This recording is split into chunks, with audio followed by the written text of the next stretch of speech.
นั่นช่วงนี้พาพวกเฮาไปเบิ่งไก่ต่อเด้อไก่ป่าเด้อไก่ป่าค่อยเด้อมาเบิ่งนำกันเด้ออืมมันจะอยู่ในนี้เนาะนี่ค่อยขันค่อยตัวไก่แม่ปลาอยู่หั่นเนาะแล้วตัวไก่ป่าลอยมันอยู่ในครอบหั่น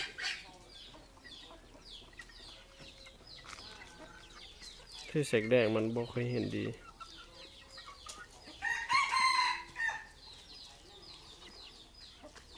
ไม่นำกันเด้อ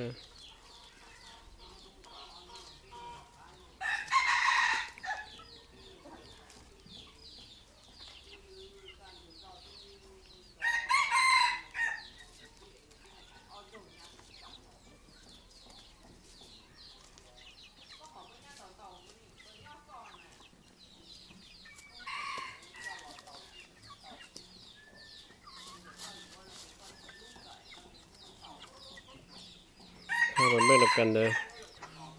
อันนี้เลยนี่เนาะ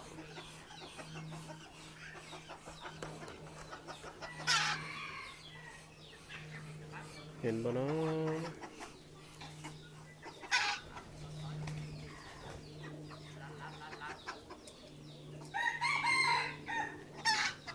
มันถึกแสงแดดเนาะ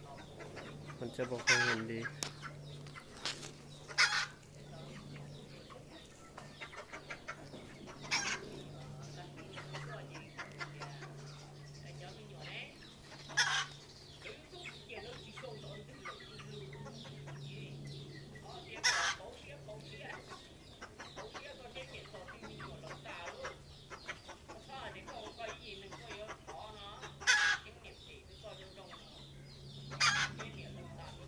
นี่ขึ้นมาอยู่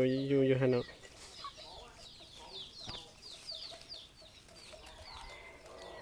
เบิ่งนำกันเด้อ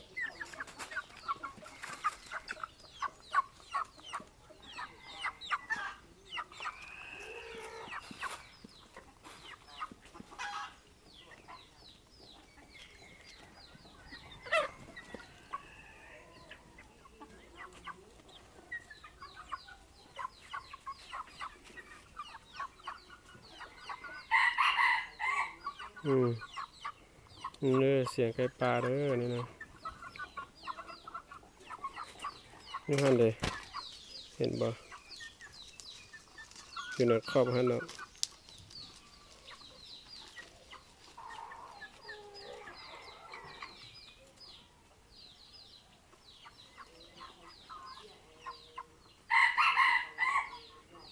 แห่สุดแล้วแห่สุดๆแล้วมันจะบ่อันนั้นบ่ค่อยเห็นดีปานใดตัวนี้เนาะนี่หูเข่าเด้อ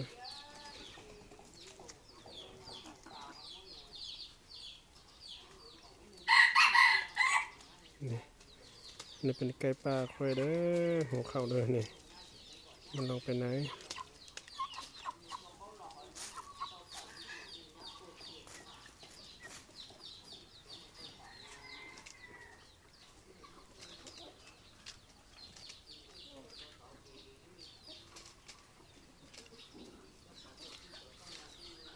เป็นเท่านี้เด้อ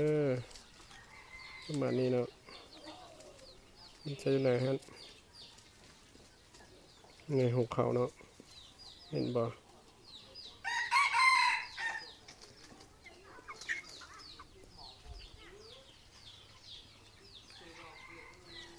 หูเข่าเด้อนี่นะ